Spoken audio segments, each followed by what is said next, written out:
اور یہاں پہ نوٹ کیجئے گا سامعین،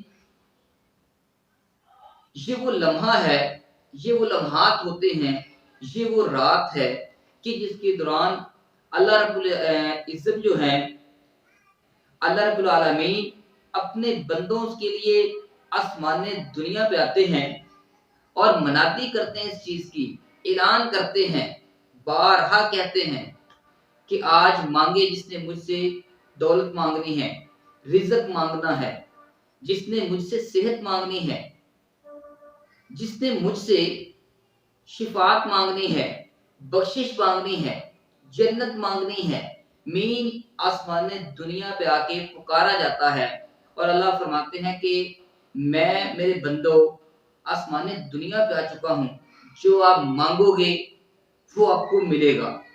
یاد رکھیے گا سامعین، دعا جب بھی کی جاتی ہے وہ ذات اس کو سنتی ہے۔ وہ دعا کوئی مجوسی کرے، کوئی ہندو کرے، کوئی دوسرا بندہ کرتا ہے، حتیٰ کہ مسلمان کرتا ہے، دعا کو اللہ تعالیٰ کی ذات سنتی ہے، لیکن وہ چاہے تو اس کو قبول کر لے، وہ چاہے تو اس کو قبول نہ کرے، یہ اس کی اپنی مرضی ہے۔ لیکن اس لیلۃ القدر کی رات کے بارے میں آتا ہے کہ جب کوئی بندہ اس رات کے اندر گڑ گڑا کے اللہ تعالیٰ کے سامنے اپنی جائز ایک مقبول وجہ رکھے تو وہ ذات اس کو شرف قبولیت بخشتی ہے۔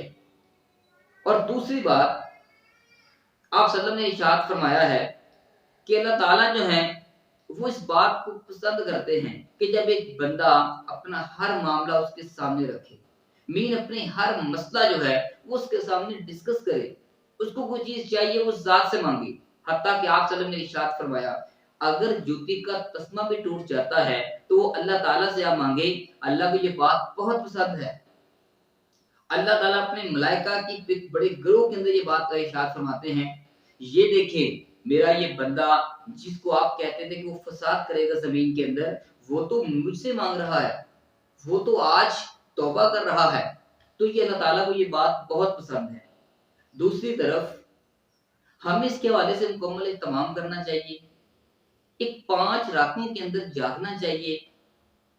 اور اوورال یاد رکھیے گا ویورز، مصروفیات، معاملات واقعی ایسے ہیں، لیکن میں یہاں پہ کچھ کہنا چاہ رہا ہوں کہ ہمیں ان 5 راتوں کو ایک ڈیوٹی سمجھ کے کہ ہم نے اس کے اندر ڈیوٹی کرنی ہے، اس کے لیے جاگنا چاہیے۔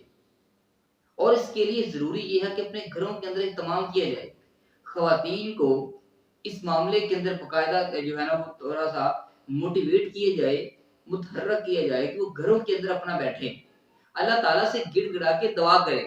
سامعین یاد رکھیے گا، دعاؤں کی قبولیت کے اندر جہاں پہ یقینیت کا ہونا، توجہ کا ہونا، یکسو ہونا یہ بڑا ضروری ہے، وہاں پہ مسلسل اللہ تعالیٰ سے جستجو کرنا بھی اس چیز کا ایک حصہ ہے کہ مین جب آپ ایک بات پہ اٹک جاتے ہیں، بضد ہو کے دعا کرتے ہیں، اللہ تعالیٰ کے سامنے رک جاتے ہیں، تو پھر وہ ذات جو ہے اس کو یہ عمل بہت پسند ہے۔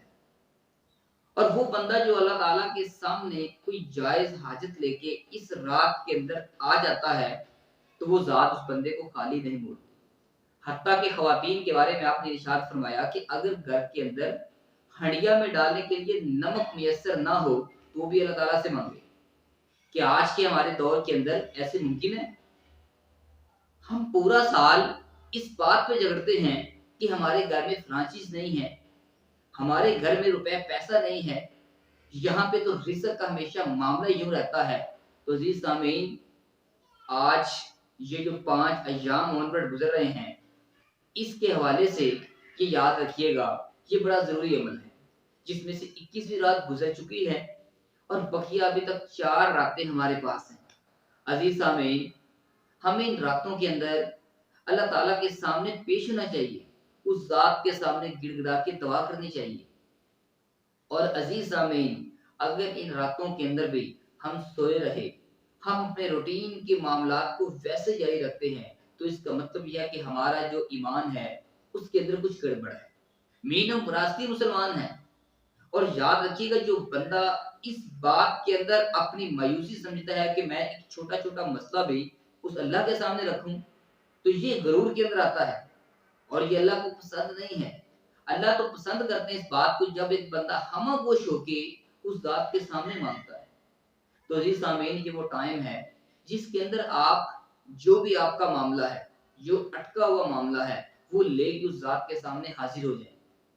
اور سب سے امپورٹنٹ بات، لاسٹ عشرہ جو ہے وہ جہنم سے آزادی کے حوالے سے ہے، آگ سے بچنے کے لحاظ سے ہے۔ آپ اللہ تعالیٰ سے یکسو ہو کی عبادت کریں کہ اللہ تعالیٰ جو ہمیں معاف فرما دے، ہمیں جہنم سے نجات عطا فرما دے۔ اپنے گزرے ہوئے بزرگ، گزرے ہوئے جو مطلب ریلیٹیو ہیں، رشتے دار ہیں، ان کے لیے دعا کو ہونا چاہیے۔ دیکھیں اگر اس رات کے اندر ہمیں اللہ تعالیٰ نے معاف کر کے جہنم سے آزاد کر دیا، جنت میں داخل کر دیا، تو میرا خیال ہے کہ دنیا اور آخرت میں اس سے بڑی کامیابی ہی کوئی نہیں ہے۔ تو عزیز سامعین کرام، ہمیں اس بات پہ آ کے تھوڑا سا رکنا چاہیے۔ آخری بات شیئر کر کے میں آج کی ویڈیو کو اینڈ کرتا ہوں۔ سامعین کرام، اس رات کے اندر اگر ہم اوورال بات کریں، کی گئی عبادت 84,000 سال کی عبادت سے بہتر ہے۔ بعض روایات کے اندر 84 سال کہا گیا ہے اور بعض کے اندر 84,000 سال کہا گیا ہے۔ مین اتنے سال وہ بندہ اگر مسلسل عبادت کرے تو ایک رات کے مطابق اس کا اجر پہنچے گا۔ تو اللہ تعالیٰ نے یہ اللہ کے نبی صلی اللہ علیہ وسلم پہ مطلب رحم کیا، آپ کی امت پہ رحم کیا کہ ہمیں یہ ایسی رات دے دی، اگر اس کے اندر ہم یکسو کی عبادت کریں، ہم پہلے سے موجود جو اقوام تھی جن کی عمر بہت زیادہ تھی، ہم ان سے آگے نکل سکتے ہیں۔ اور یہی بڑی چیز ہے کہ ہمیں اس کے لیے متحرک ہونا چاہیے عزیز سامعین کرام۔ اور اس کے اندر اگر ایک بندہ اس رات کو پا لیتا ہے تو میرا خیال ہے کہ زندگی کے اندر اس کے لیے اس سے بڑی کامیابی کوئی نہیں۔ عزیز سامعین کرام، اور ہمیں اپنے طور پہ بھی نارمل فردن اور گھروں کے اندر بھی اہتمام کرنا چاہیے اس لیلۃ القدر کی رات کے لیے، متحرک ہونا چاہیے۔ یہ 5 یا 4 ایام جو ہیں یہ کوئی زیادہ مشکل نہیں ہے، اور اللہ تعالیٰ نے اگر ہمیں شرف قبولیت دے دیا، ہماری دعا کو قبول کر لیا، ہماری شفاعت کو مان لیا، تو میرا خیال ہے اس سے بڑی کامیابی کوئی نہیں۔ عزیز سامعین، مجھے اجازت دیجیے گا، ملیں گے انشاءاللہ نیکسٹ ویڈیو کے ساتھ۔ اللہ حافظ، السلام علیکم۔